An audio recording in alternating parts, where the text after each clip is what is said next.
Hey guys, welcome back to an interesting video on Wild Rift. So today we're back with a Nilah updated complete guide, of course, for our latest patch. So before we really get into it, as usual, don't forget to check out Nilah's basic guide I put up in the cards above for her skills, leveling order, tips and tricks, as well as a couple of combos. But with that said, now let's get into it. So I've tried Nilah with the normal, or what I consider normal Novori build, the non-jungle build, and actually surprisingly, I feel that the Collector is better. Now this is pretty surprising to me because I generally don't think Collector is that good of an item. But in this case, I think it really helps you snowball. So instead of going for the usual gluttonous greaves, we're in fact actually going for the boots of dynamism. Now why? Well, Nilah is not really a strong early game champion, right? She's kind of weak. But I felt that the lethality that you get from the boots of dynamism in the early game is actually very useful for when you actually do fight, right? Because normally what I find with Nilah is that the opponents are kind of conditioned to think that you're weak and they'll just bully you, and then when you eventually go in and fight them, you can normally get a kill and you can normally take advantage of the fact that they don't think you're gonna to be able to kill them. Right, and then obviously Bloodthirster first item, just a ton of AD, physical VAM, as well as that extra shield. And then as I mentioned, we're going into Collector right now. Obviously I don't want to be rushing Collector first because Bloodthirster is such a strong item, so I go for Collector second. Now Collector of course is a snowballing item. When you get kills, you're gonna be able to get even more stacks and of course execute people even more easily, and gives you armor pen as well as crit. So just a very strong item in general. And then you have IE, of course, extra crit damage as well as more reminder, armor pen and grievous wounds. And finally, for a last item, you want to go for something defensive. So this could be things like GA, Maw, things like that, right? So a couple of interesting options I wanted to point out for Nilah, which are really two, is firstly Spirit Visage. Now, if you're against heavy magic damage, I actually normally go for Visage instead of Maw. And the reason for that is, number one, it gives you more defensive stats, but number two, it increases your healing and shielding by 30%. So you heal and shield yourself a lot, and if you are with a champion that heals you and shields you as well, this is going to be an insane item if you're against heavy AP. However, this is quite rare because most of the time you play Nilah against heavy AD, so Depth's Dance is what you more commonly go for, which is what I go for in my gameplay later. This gives you, a little bit of AD, a little bit of ability haste, as well as giving you armor, right? But the main reason why you go for this is the cauterize passive, which delays the physical and magic damage that you take, and then removes it and heals you if you get a kill, right? And this is very useful because you're gonna have to dash in, you're gonna have to get up close and personal, you're gonna take a lot of damage, and if you can get a kill, you can reduce the damage and then get yourself some healing as well. So really, really strong item on Nilah. Right, so for the runes, unlike basically all the top players who are going for Conqueror and going for First Strike, I actually like to go for Fleet Footwork because I think that Fleet Footwork helps you in multiple ways, right? Of course, Conqueror is really good for your long fights and your late game. First Strike is very good for that burst, but I like to go for Fleet because, firstly, in lane, it gives you healing, right? So it helps you survive the laning phase. That's the first thing, right? Secondly, the movement speed it gives you is very helpful as a melee champion to help you catch up to ranged champions, so I like to go for Fleet Footwork as my keystone rune. And then for the rest of the runes, pretty much you have the standard ADC load right here. Now Brutal can sometimes be swapped to Triumph or Gathering Storm because you don't actually auto attack all that much on Nilah for a lot of the game. And then here I like to take Second Wind. So Second Wind once again is to help you survive lane. Now, the goal of Nilah in the early game is to just survive the lane, right? So, it's very helpful to have Second Wind just to get additional healing because you are definitely going to get poked. You are going to be taking damage, and just being able to heal back off of that poke is going to be very, very useful. Now, the other option, the aggressive option, is going to be going for Sudden Impact here, which of course is going to give you additional true damage when you dash with your third ability, but I like to go for the more defensive option. Now for the spells, you want to go for Flash, and I like to take Cleanse majority of the time to remove the CC.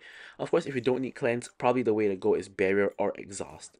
But with all that now covered, let's move on to talking about our gameplay. Okay, so now let's jump into the gameplay, but before we do, of course, don't forget to like, comment, and subscribe. Questions, queries, remarks, feel free to leave them in the comments below. Of course, I will be sure to address them. So we have a number of things that we want to talk about.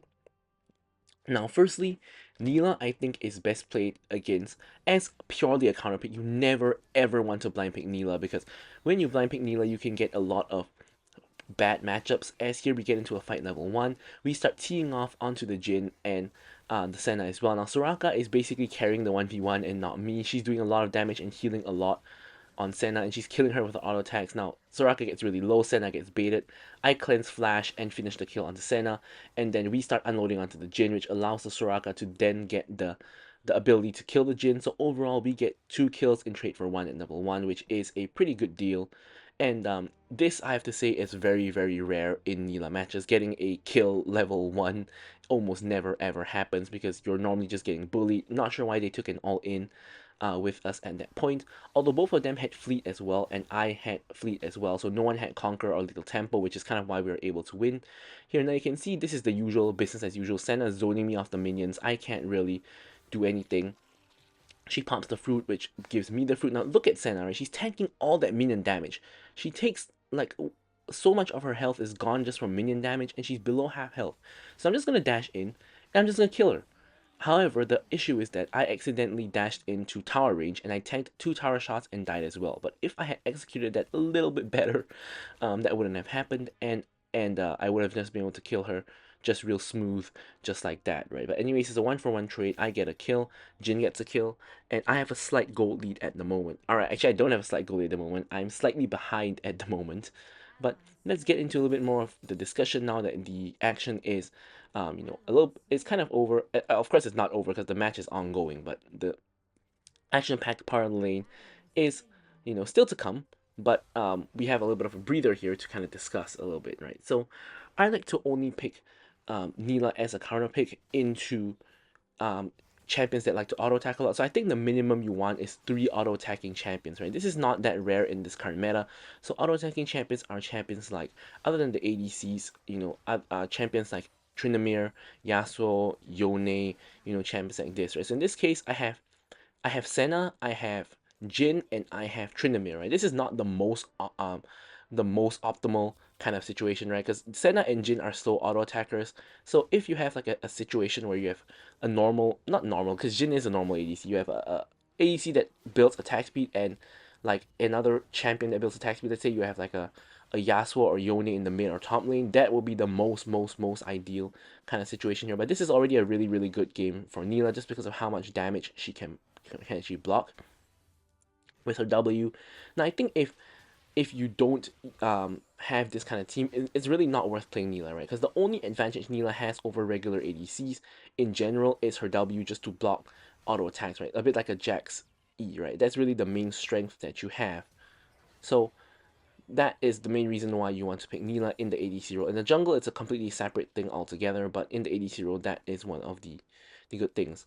So now let's talk about Nilah support, right? Now she does very well with both Engage and Enchanter. Now I think it's a bit of a preference of which one you like, because with Enchanters, they can help you get past the laning phase and they can help keep you alive when you are actually strong at 3+ items. That's my personal preference. I like playing Nilah with Enchanters because I think that it's a lot more easier to get through the lane. It's a lot more of a situation where they can buff me when I'm strong and they can keep me from dying when I'm weak kind of situation. As here we go into the fight and are able to pick off the Senna, who's a little bit segregated from her team. And if you have engagers, it's a situation where they can go in and then we can follow up and then we can hopefully, you know, kill them, right? So here we have to dash and flash away. And we're kind of just stuck a little bit under tower now. So here you can see Tryndamere runs in. I pop the W to immune Tryndamere. Tryndamere pops the ulti himself. I'm trying to dash away, waste as much time as I can. And Tryndamere eventually dies to the tower and gives me the kill, trading 1-for-1 with me. Eventually now Jhin is all the way overextended. Xin Zhao is now just running him down. He gets exhausted, but Jhin has nowhere to run. He tries to kite it out, but ends up dying eventually and giving over the shutdown. So yeah. That is kind of my 2 cents on what supports are good to play with Nilah and what isn't. So in general, she's just a non-support dependent champion. However, she is a very matchup dependent champion. Like, you don't want to pick Nilah into certain matchups. Now, honestly, Senna is one of those matchups you don't really want to pick Nilah in because she can farm souls for free, but I've done it anyway. The other matchups you want to avoid are champions like Ashe, you know, Caitlyn, are like matchups that will really bully you in lane. Those are really the 3 matchups that are really horrible for Nilah. Now, some other matchups are fine, but it's just that they get as much scaling as you. So champions like, for example, Zeri, or Jinx, or Vayne, right? They're normally weaker in the early game because they scale very well into the late game. I mean, similar to Nilah herself, right? But then the thing about that is that they get to scale for free, right? Because Vayne and Jinx, for example, are under no threat from you at all for the most part, and they can get to their 3 items probably before you get to your 3 items, and then you're going to be in trouble. Speaking of trouble, here we're stuck under the tower. Here I popped the W very early. I tried to turn onto the Jhin before the Tryndamere actually comes. Now I'm not sure if I played this badly or I actually played it fine, because my decision making was, let me just try to burst down the Jhin before I get dove under tower, right? But maybe I should have just waited under tower, waited for the minions to come, um, or rather waited for them to execute the dive, then at least they would be tanking tower and maybe it would be a little bit easier for me. But if they execute the dive properly, Tryndamere would be tanking and he would have ult, so there's no way he dies. And then it wouldn't really make a difference, because then there'll be 3 people focusing me at the same time instead of me just jumping onto the Jhin and basically becoming in a 1v1, right? So I think I made the correct decision there, given the situation. This is the way I interpret it. But of course, we're kind of screwed either way, right? Because basically we got 4-man ganked, and what can you really do about that, right? Nothing really. So that just is the way the cookie crumbles. So here we've hit our first item, Bloodthirster. Of course, that's a pretty big spike, but we are pretty far behind the Jhin. Honestly, it's just Jhin being very fed, right? We're actually not too far off all of his other teammates, but Jhin is doing really, really well at the moment. And yeah. So here we are just wanting to farm it up. We can see Senna in the mid lane, so we know Jhin is alone. Now Jhin, of course, just hit his first item, just got his collector, as well as, you know, another Zeal, right? So he has gone for a very, very big base. And here we're just gonna free farm the minions, push the minion wave in, and we're gonna now take a reset of our own, because we are also gonna be building towards collector, so we are gonna be able to get the serrated dirt, which is a decent spike here. Now, another thing I want to say in this particular game is I like to play Nilah with Soraka, right? Because Soraka basically nullifies your entire laning phase by just healing you up and making sure you can't get poked. I think it's one of the best supports for Nilah personally. And then in the later parts of the game, she can just keep on buffing you, right? Of course, as any enchanter does. And Soraka in this particular game is actually better than, like, for example, Yumi or Lulu. Now, why? It's because of the specific enemy team comp, right? The enemy has an Echo and a Tryndamere. So what do they rely on, right? They rely on playing aggressively and then they ult, right? But what can Soraka do? She can silence them, right? So if Tryndamere plays too aggressively, gets silenced, he can't ult and he's just gonna die. Similar to Echo, if he plays too aggressively, he just jumps in thinking he can ult out. He gets silenced by Soraka, and then he's just dead, right? So Soraka kind of hard counters the two of them. And of course, this is nothing to do with Nilah. It's just something I'm pointing out in the game itself. However, Soraka here is getting a little bit caught out and ends up going down. Now I'm trying to trade the kill onto the Tryndamere. Tryndamere somehow does not pop the ult and gets bursted down by myself and Fizz. And now the enemy team is pushing all the way into our mid lane inhib. Now Fizz going in onto Senna. Senna is in trouble, but Fizz dies first. Now I have Echo on my tail. I get stunned, my shield bow pops, or rather my Bloodthirster pops, and then I'm trying to run back on the tower, but I end up going down. And Xingqiao is able to trade back the kill, but finds himself really low. Soraka has to heal him up. And he's now attempting to go for the Echo, but he's not very good at it whatsoever. And Echo is able to flash away as Mundo tries to cut off his escape. So here I see a pretty big wave in the bottom lane, so I'm trying to look to go for that wave, that big mid lane wave, and I want to be able to farm all these minions. Now the faster you get to 3 items, the better. I think Nilah is a classic 3-item ADC where you scale exponentially, and 1 item becomes strong, 2 items become a lot stronger, 3 items you become way stronger, and then 4 and 5 as well, obviously. Right, but 3 items I think is that break point where Nilah really becomes a strong champion. I think at 1 item you're pretty weak, 2 items you're kind of okay, 3 items you become strong, and then after that you become even stronger as the game goes on. So here I'm basically able to take this tower down by myself because no one is actually coming here to stop me. And I'm of course just getting towards my item breakpoint, recalling for a collector. Additional longsword in the pocket as well. Now, Dragon's going to be spawning real soon, 30 seconds, so we probably are going to be wanting to contest that. We're going to make our way toward the Dragon Pit area. Right, Jhin has taken the gate to the wrong side of the map, so that's definitely something to note. And Tryndamere here is apparently trying to counter jungle the red buff.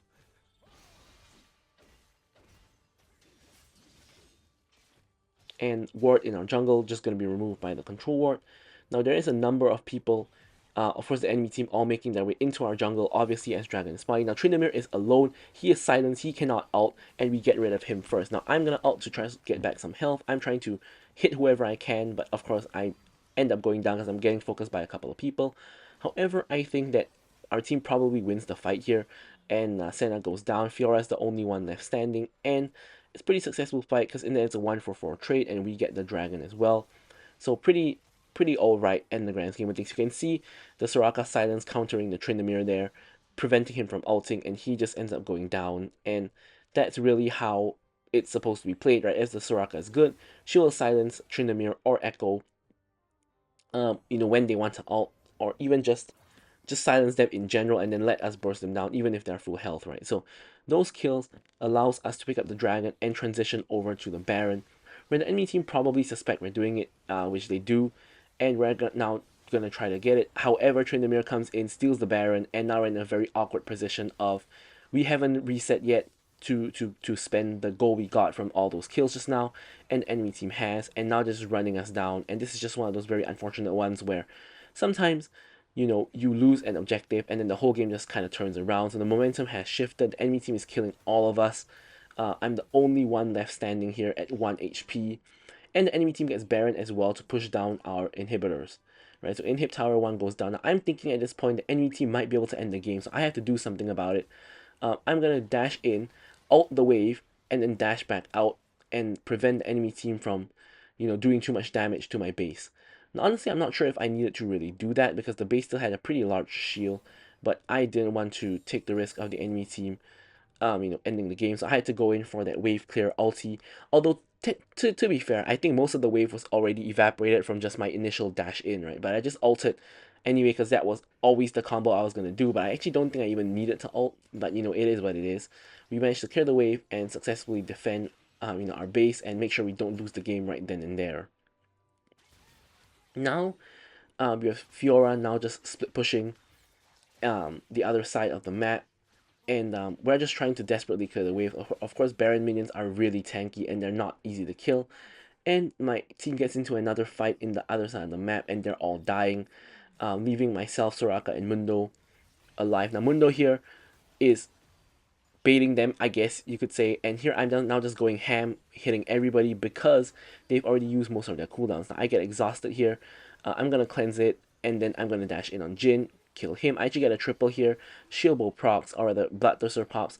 Senna actually uses Gale Force to get out of my range, but I'm eventually able to run her down for a quadra kill, and I'm suddenly really fed, right? So then now the issue is we've lost 2 inhibitors though, so we kind of want to defend it last. And now here Tryndamere runs the Soraka down. I tried to turn back to help, but Tryndamere obviously kills her a little bit too fast.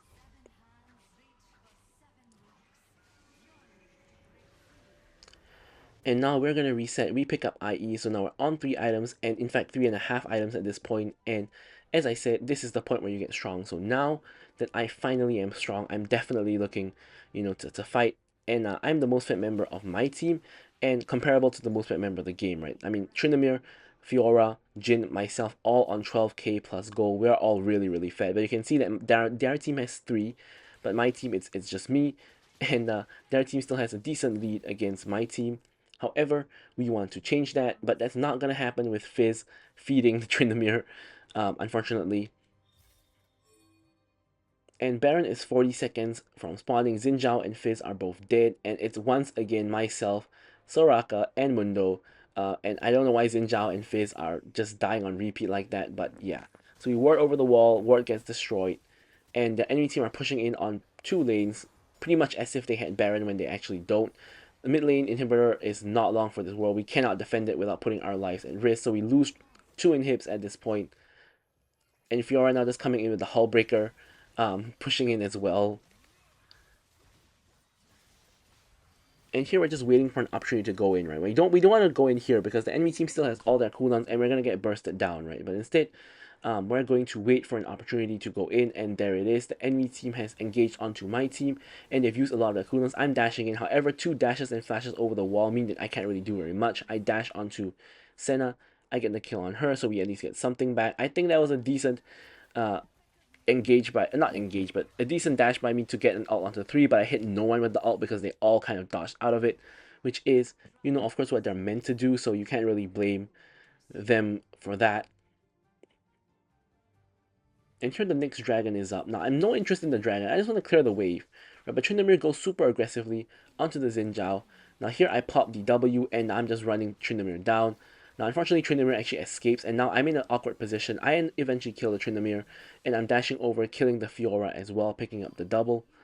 And here, pinks are coming out for Baron with 2 of the enemy team dead. But however, my jungler is also dead, so I don't know if Baron is a very good idea, at least at this very instant. And here I have 4 full crit items now, and I am now the most fed member of the game. And now is, of course, in the late game where Nilah comes online. Alright, now we have 4 full items. We are ready to rock and roll. We're ready to do some serious damage, one-shot people, and things like that, right? But of course, we're not yet full build, so we still want to continue on farming to get that Death's Dance. Now, Death's Dance in this match is even more useful because of two things, right? Number one, the enemy team is 4 AD, 1 AP, right? Of course, Death's Dance is really, really good against AD. Number two, we have Soraka healing us, right? So just by delaying damage gives us more opportunity to get healed by Soraka, and we don't get bursted down instantly such that Soraka is unable to heal us. Now here we're doing the Baron, we're able to secure it, and Jhin over the wall dies as well. Only Fiora and Tryndamere are left alive. Now I'm going to quickly reset and get the wave pushed out so that we can actually get something done with the Baron. Tryndamere is apparently trying to run down the Xin Zhao, which I'm not sure why he's trying to do that. But now Baron minions are pushing out. It's another pretty big wave in the bottom lane. And here, honestly, I want to push out the side lanes more than the mid lane because I think getting side lane inhibitors is really more important than mid lane inhibitor. At this point, our inhib has respawned on one side of the map, the other side's inhib is still up. So if we can get the enemy team's inhibitors, especially on the side lane, we're going to be at an advantage, right? Because mid lane inhibitor is not as important. However, look at Tryndamere, right? He's just pushing and no one's stopping him. So I have to now recall to stop him, and Mundo and Soraka end up doing that as well. So now we have 3 people recalling to stop a Tryndamere when we probably really only needed 1. Now here Tryndamere gets silenced, but he still has ult, I believe. Yeah, he does still have ult. So we're not gonna chase him. Not worth the chase.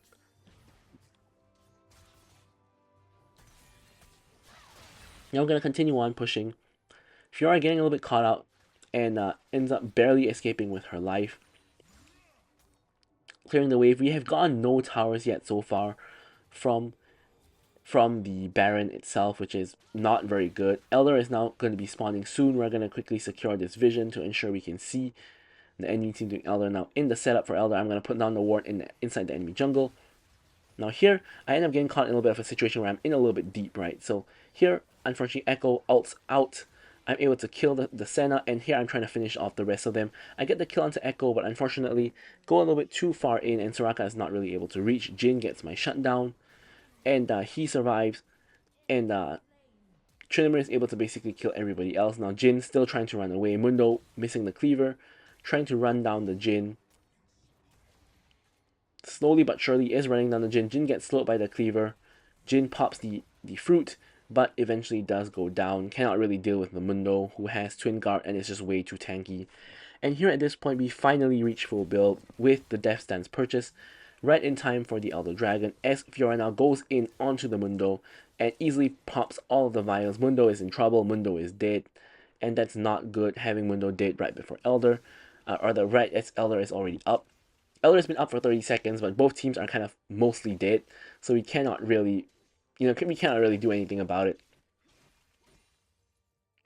Now the issue with this is I think Fiora is going to split push the top lane, so I'm actually going to the top lane to clear out this wave first to at least make it a bit harder for her, because otherwise we're going to lose an inhib and maybe a base, right? So now I'm going to take the gate down right as my team is starting off the Elder. My team is getting poked. That's great. My opponents are using spells on my teammates. I'm now just trying to enter the area.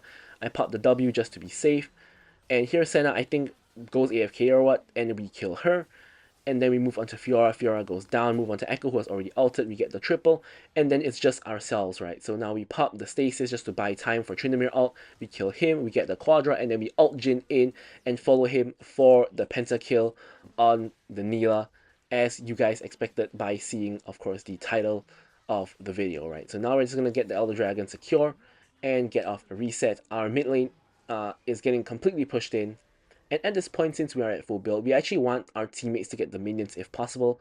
Of course, in this case, if we do that, the whole wave is going to destroy our base, so we cannot just leave the wave right there. But you can see we are not going to contest our teammates for farm, because getting gold on us doesn't actually do anything anymore.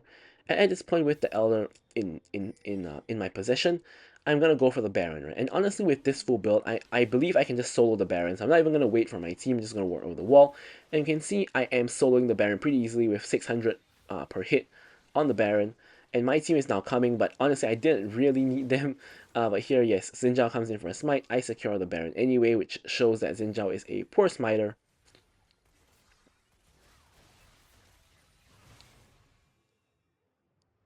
But yeah, now we're going to just clear the wave and we're going to push in. Now we're looking for a game-ending push with Baron and Elder. This is our opportunity to end the game. Echo goes in, gets one shot instantly, courtesy of Soraka Silence, cannot ult out. And I'm thinking like this is where we win the game. Fiora is split pushing on the bottom lane though, and we need someone to actually stop her in case we can't end the game. We're going to lose the game to a split push. So Fizz is actually going back to stop her. Meanwhile, we are trying to end the game here. So it's a little bit of a base race. Here I'm trying to whack the Nexus. And Tryndamere is cutting the wave, so we're going to have to go back to stop him. However, at this point, we didn't have our W, and Tryndamere is full build as well. He just runs us down. And thankfully, Fizz is able to kill Fiora, because if Fiora killed Fizz, we actually lose the game right here. But now we have Fizz coming out of the base. Then we have Mundo and Soraka in the enemy base trying to get something done. Mundo is just walking around, and Soraka eventually gets killed by Senna, and Mundo kills the Senna. And now it's just Jhin left alive, with Fizz now almost reaching the fight. And I'm thinking like we need to end the game right here. We need to stop focusing the Jhin and start focusing the Nexus. And Mundo ends up dying. Fizz now 1 HP, and we cannot end the game anymore because Fizz is not going to be able to get the job done. Flashes in, assassinates the Jhin, nicely played by the Fizz, and is going to run away. And so overall, very, very messy fight. Very, very messy one. And we unfortunately don't end up ending the game, but we're now in a very, very good position where we now have the lead against the enemy team. We've gotten their mid lane inhib, and I believe the minions got the top lane inhib of the enemy team. Yep, it did. So now there's only one lane of minions left, one lane left on the enemy team that still has towers, and that's the lane I'm trying to push in. But the problem is, two of my teammates are dead, and the other two are not in the lane with me, and Fiora is split pushing the opposite lane. So this is just a very, very messy situation. I don't want to overextend here, because number one, I can see Tryndamere coming, but number two, I don't know where like the other people are for the most part. So here, once again, I'm not going to steal the red buff. I want Xin Zhao to get the gold so he can complete his last item, since I'm already full build for a long time now, honestly. And now, Fiora and Tryndamere are not just split pushing opposing lanes. Right? Both of them are really good split pushers. Fiora with the Hullbreaker as well. And this is becoming very, very problematic, right? Because split pushing is always a problem, because in solo queue especially, it basically makes it such that your teammates are uncoordinated, and like they don't know who they don't know where to go, they don't know who to stop, they don't know how to coordinate themselves to stop the split push and contest an objective at the same time. Speaking of which, Baron and Elder are now both coming up in 30 seconds, and whoever gets Baron and Elder probably is going to win the game. So unless of course Fiora or Tryndamere wins by split pushing, but it's now a very, very sticky situation in the sense that now we don't really know.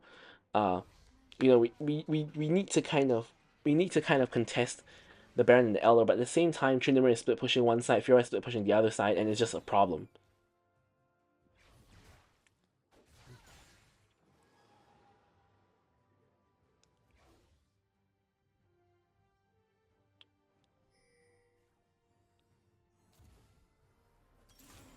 So here, unfortunately, enemy team gets the Baron, and Fizz tries to go in. Now, I'm thinking here maybe we can win the fight, right? Because they don't have Elder, they only have Baron, but I end up getting stuck on the spot and I get one shot. And at this point, I'm like, oh no, right? Three of my teammates, I mean, myself and two other teammates just died. It's just Soraka and Mundo again. Soraka and Mundo have no wave clear, so even if the enemy team doesn't get Elder, um, the Baron is just gonna end the game anyway, right? I don't think they can hold on for 30 seconds and stall for myself and my other teammates to come back up, right? So I'm thinking the game is basically over here. They don't even need the Elder. Soraka has to flash onto the fountain, and yeah, they even do get the Elder, and they're gonna end the game right here. So unfortunately, it was not a win, but I still think it was a very good showcase of how Nilah is meant to be played, the situation she's good in, and etc. Right? But with all that said, I'm gonna leave you guys with the stats as usual. Thank you guys so much for watching the video, and goodbye.